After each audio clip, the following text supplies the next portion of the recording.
आज Doubtnut app download करें। Doubtnut पर अपने सभी गणित, रसायन विज्ञान, भौतिक विज्ञान और जीव विज्ञान के डाउट्स का करो सफाया। बस प्रश्न की फोटो खींचो, एक ही प्रश्न को क्रॉप करो और तुरंत वीडियो सोल्यूशन पाओ। अभी डाउनलोड करें। प्रश्न है कि निम्नलिखित नाभिकीय प्रक्रियाओं को पूरा कीजिए। अर्थात हमें इधर ये 14 नाभिकीय प्रक्रियाएं दे रखी है, तो हमें एक एक करके उन्हें पूरा करना है। तो सबसे पहले हम लिखते हैं कि जो पहली है अभी RA रेंडॉन 226, माफ कीजिएगा रेडियम, और ये बनता है कि 86 रेंडॉन 222 में। अब हम सबसे और आगे रिक्त स्थान है, तो हम सबसे पहले देखते हैं कि इधर क्या हुआ है। अब हम देख सकते हैं कि क्या हो रहा है। इधर हम देखते हैं कि जो परमाणु संख्या है उसमें 2 की कमी आती है तथा इसके अंदर 4 की कमी आती है। तो ऐसा कब होता है कि जब परमाणु संख्या 2 से घट जाए तथा द्रव्यमान संख्या 4 से घट जाए। तो हम थोड़ा याद करें तो हम पाते हैं कि जो एल्फा क्षय है, यानी कि एल्फा क्षय, मैं एल्फा क्षय की जगह लिख सकता हूँ हीलियम का नाभिक। तो हम जानते हैं कि उसका होता है ये, उसका विन्यास ये होता है, क्योंकि इसमें 2 की कमी आ गई है परमाणु संख्या में तथा द्रव्यमान संख्या में 4 की कमी आ गई है। तो इसको पूरा करने के लिए हमें इधर एक हीलियम के नाभिक की जरूरत है। तथा हम कह सकते हैं कि इस प्रक्रिया में एल्फा क्षय हो रहा है। अब दूसरी अभिक्रिया 92 RA, ये माफ करना RA नहीं यूरेनियम होगा, क्योंकि जो 92 परमाणु संख्या है वो यूरेनियम की होती है। यहाँ पे गलती से RA लिखा आ गया, ये यूरेनियम है। 92 यूरेनियम 238। तो इसके साथ क्या हो रहा है कि हमें प्रश्न में दिया है कि अल्फा क्षय हो रहा है, हमें पहले ही दिया गया है कि अल्फा क्षय हो रहा है। अब हमें इसकी वो बनानी है, एक दूसरा तत्व लिखना है कि किस तत्व में परिवर्तन हो रहा है। तो हम देख रहे हैं कि इधर से इधर 2 की कमी आ गई है, तो 92 से हम 2 कम कर देंगे तो ये दोनों संतुलित होंगे, और द्रव्यमान संख्या में 4 की कमी हो गई तो 234। अब वह तत्व जिसका परमाणु संख्या 90 है वो है थोरियम। तो यहाँ पर हमारे पास आएगा 90 थोरियम 234। हमेशा नाभिकीय प्रक्रियाओं के अंदर हमेशा अभिकारक की परमाणु संख्या हमेशा उत्पादों की परमाणु संख्या के बराबर होनी चाहिए, और अभिकारक के जो परमाणु द्रव्यमान संख्या है वो उत्पादों के कुल द्रव्यमान संख्याओं के योग के बराबर होना चाहिए। इसी की तर्ज पर हम ये सभी नाभिकीय अभिक्रियाओं को पूरा करेंगे। अगला लिखा है 82 PB 210, और ये परिवर्तन होता है 83 बिस्मथ PI 210 में।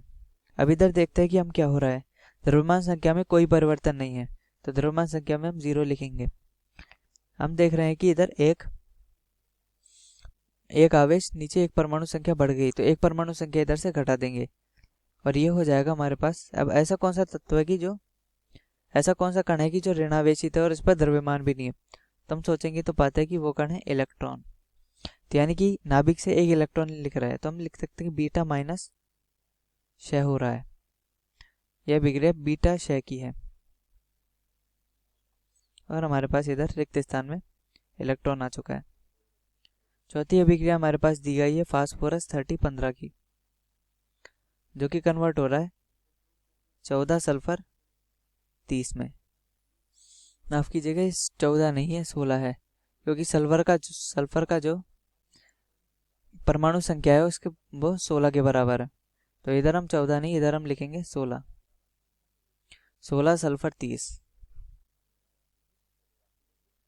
अब इसमें देखते हैं क्या हो रहा है। द्रव्यमान संख्या में कोई परिवर्तन नहीं है, तो आगे 0 लिखेंगे। इधर परमाणु संख्या 1 से बढ़ चुकी है, तो हम -1 लिखेंगे ताकि संतुलन आ जाए। और ये जैसा कि ऊपर वाले अभिक्रिया में देखा, ये इलेक्ट्रॉन है, तो बीटा माइनस क्षय हो रहा है। अगर इधर जैसा कि इसमें पहले 14 लिखा हुआ था, वो की मिसप्रिंटिंग थी, लेकिन अगर वो मिसप्रिंटिंग ना होती तो ये होता 14 सिलिकॉन 30। तो इस केस में हम क्या करते हैं, इस केस में हम +1E0 निकालते हैं, यानी कि बीटा प्लस क्षय होता। अब है पांचवा, जो कि है मोलिब्डेनम में अगर हाइड्रोजन चला जाता है तो ये टाइटेनियम में बदल रहा है। तो यानी कि 42 मोलिब्डेनियम 94 प्लस 1H2, ये कन्वर्ट हो रहा है 43 Tc95 में। अब हम इधर देखें तो हम पाते हैं कि द्रव्यमान संख्या का इधर कुल योग क्या है 96 और इधर द्रव्यमान संख्या है 95। तो द्रव्यमान संख्या को 96 के बराबर करने के लिए इधर हमें 1 लिखना होगा। अब इधर अगर देखें तो कुल जो परमाणु संख्या है उनका योग 43 है और इधर भी परमाणु संख्या 43 है, यानी कि परमाणु संख्या में परिवर्तन 0 है। तो 0 और 1 यानी कि परमाणु संख्या 0 और प्रोटॉनों की संख्या 0 और उस पर द्रव्यमान संख्या 1 है।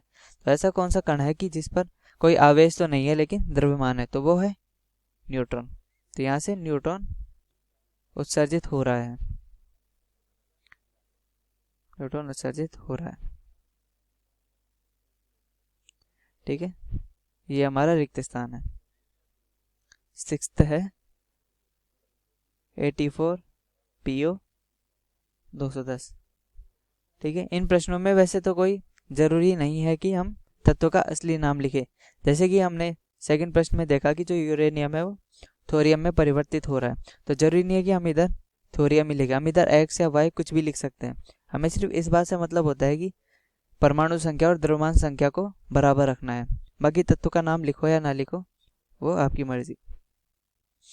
अभी इधर है कि प्लूटो PO और जो कि कन्वर्ट हो रहा है PB में,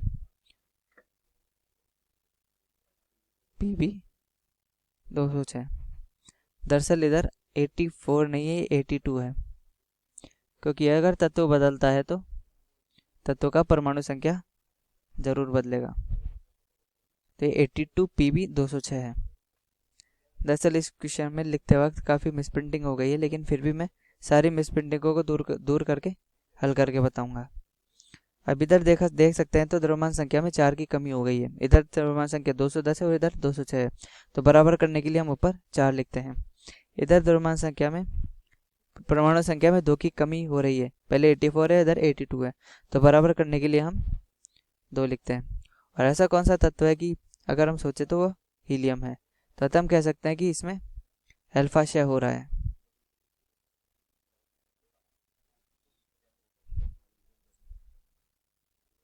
अगला है 7वां, जिसमें है कि थोरियम परिवर्तित हो रहा है Pa में। तो ये आ जाएगा हमारे पास, माफ कीजिएगा ये 91 है, इधर भी मिसप्रिंटिंग है, तो ये होगा हमारे पास 90 TH 234 से 91 Pa 234 प्लस। अब हमें देख रहे हैं कि एक की द्रव्यमान संख्या तो बराबर है, तो ऊपर 0 आएगा तथा इधर एक परमाणु संख्या में बढ़ोतरी हो रही है, तो -1 E0 यानी कि बीटा माइनस क्षय हो रहा है। और साथ ही साथ इसमें एक एंटी न्यूट्रिनो भी निकलता है। जब भी बीटा क्षय होगा तो हमेशा एक एंटी न्यूट्रिनो निकलेगा। मैं इधर ऊपर लिखना भूल गया, लेकिन ये एंटी न्यूट्रिनो जरूर निकलेगा। 8वां, ठीक है, ये हमेशा हमेशा लिखना है हमको जब भी बीटा क्षय होता है, यानी कि इलेक्ट्रॉन निकलेगा तो एंटी न्यूट्रिनो की न्यू पे बार, और अगर बीटा प्लस निकलेगा यानी कि पॉजिट्रॉन निकलेगा तो सिर्फ न्यूट्रिनो। 8वां है, मतलब अगला है B10 यानी कि बोरोन पे एक न्यूट्रॉन जा रहा है और ये पहले बन रहा है 2He4। आगे क्या बनेगा, तो हम देख सकते हैं कि कुल जो द्रव्यमान संख्या है वो इधर है 11 के बराबर, और प्रश्न में हमें दी है इधर 4, तो 11 में से 4 घटाए तो 7 आता है। कुल हमें दी गई है 5 परमाणु संख्या और इधर है 2, तो बराबर करने के लिए हम 3 लिखेंगे, तो ये बन जाएगा 3Li7 यानी कि लिथियम आ जाएगा। इधर He आया था और इधर इलेक्ट्रॉन। अगली अभिक्रिया जो हमारे पास दी गई है वो है नाइट्रोजन में हीलियम का जाना, यानी कि 7N14 प्लस 2He4, तो ये बन रहा है 1H1 और साथ में हमें बताना है क्या होगा। तो इधर देखें तो 14 और 7 हमारे पास क्या आता है 18 और इधर 1 है, तो हमें इधर 17 लिखना पड़ेगा ताकि द्रव्यमान संख्या बराबर हो जाए। ये 7 और 2 9 और 1, 7 और 2 9 है, इधर परमाणु संख्या इधर है 1, तो बराबर करने के लिए हम 8 के बराबर लिखते हैं। और जिसका परमाणु संख्या 8 होता है और वो तत्व होता है ऑक्सीजन। तो ये हो गई यहाँ की अभिक्रिया। अगला है 10वां। तो अगला है 1H3 से 2H3 में बदलता है। अब बताना है कि अगला क्या है। तो हम इधर देखें कि द्रव्यमान संख्या में कोई परिवर्तन नहीं है, तो पर हम 0 लिखते हैं द्रव्यमान संख्या में। और परमाणु संख्या में 1 की बढ़ोतरी हो गई, यानी कि इधर कुल है 1 और इधर 2 है, तो उसको बराबर करने के लिए हमें -1 लिखना पड़ेगा। और ये होता है इलेक्ट्रॉन, यानी कि इसमें बीटा क्षय हो रहा है, और बीटा क्षय निकलने के बाद एंटी न्यूट्रिनो निकलेगा। तो यह भी कह रहा है बीटा क्षय हो रहा है।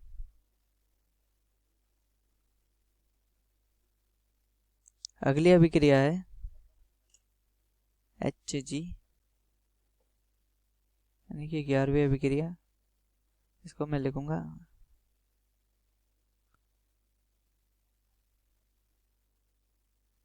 Hg 86 200 80 Hg 200।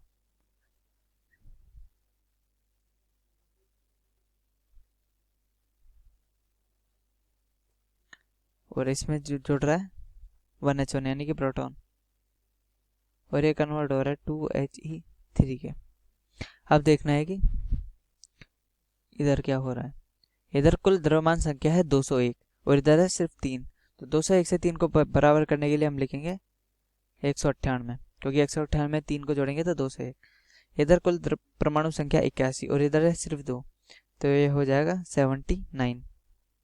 अब हमको यदि इस तत्व का नाम नहीं पता तो हम सिर्फ इधर x लिख सकते हैं, यानी कि x लिख देंगे कोई तत्व, ठीक है। इधर सिर्फ x लिखकर छोड़ सकते हैं, क्योंकि हमें सिर्फ मतलब होता है कि ऊपर और नीचे वाले नंबर से कि आपने वो सही लिखा है या नहीं। अब अगली है 12, ठीक है। वैसे मैं इस तत्व का नाम बता देता हूँ।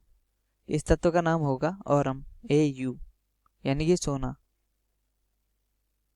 अब है अगली अभिक्रिया, जो कि लिथियम को हीलियम से टकराने पर बोरॉन बनता है, यानी कि 3Li7 प्लस 2He4,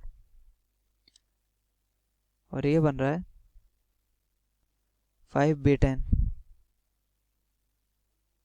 अब इधर यदि हम देखें तो 7 और 4 11, यानी कि कुल द्रव्यमान संख्या 11 है, और इधर द्रव्यमान संख्या 10 है, तो एक द्रव्यमान संख्या हमें बढ़ानी होगी। और नीचे परमाणु संख्या बराबर है, तो इधर 0 लिखना होगा। तो ये हमारे पास तत्व निकल कर आता है जो कि न्यूट्रॉन है। अगली अभिक्रिया है जो कि है 13 एल्यूमिनियम 27, और उस पर हीलियम जा रहा है कि 13L27 प्लस 2He4, जो कि आगे बनेगा 15 फास्फोरस 30 प्लस। अब इधर देखते हैं कि जो परमाणु संख्या है वो तो बराबर है, तो परमाणु संख्या में कोई अंतर नहीं होगा। और 27 और 4 क्या होता है 27 28 29 30 31, तो कुल द्रव्यमान संख्या 31 है और इधर सिर्फ 30 लिखा है, तो इधर द्रव्यमान संख्या में 1 की बढ़ोतरी हो जाएगी। तो ये तत्व होता है न्यूट्रॉन। तो इस प्रकार हमने इन सभी अभिक्रियाओं को पूर्ण किया है। कक्षा 6वीं से 12वीं से लेकर नीट, IIT, JEE वो एडवांस के लेवल तक 1 करोड़ से ज्यादा छात्रों का भरोसा। आज ही डाउनलोड करें डाउटनेट ऐप या व्हाट्सएप करें अपने सारे डाउट्स 8400 400 400 पर।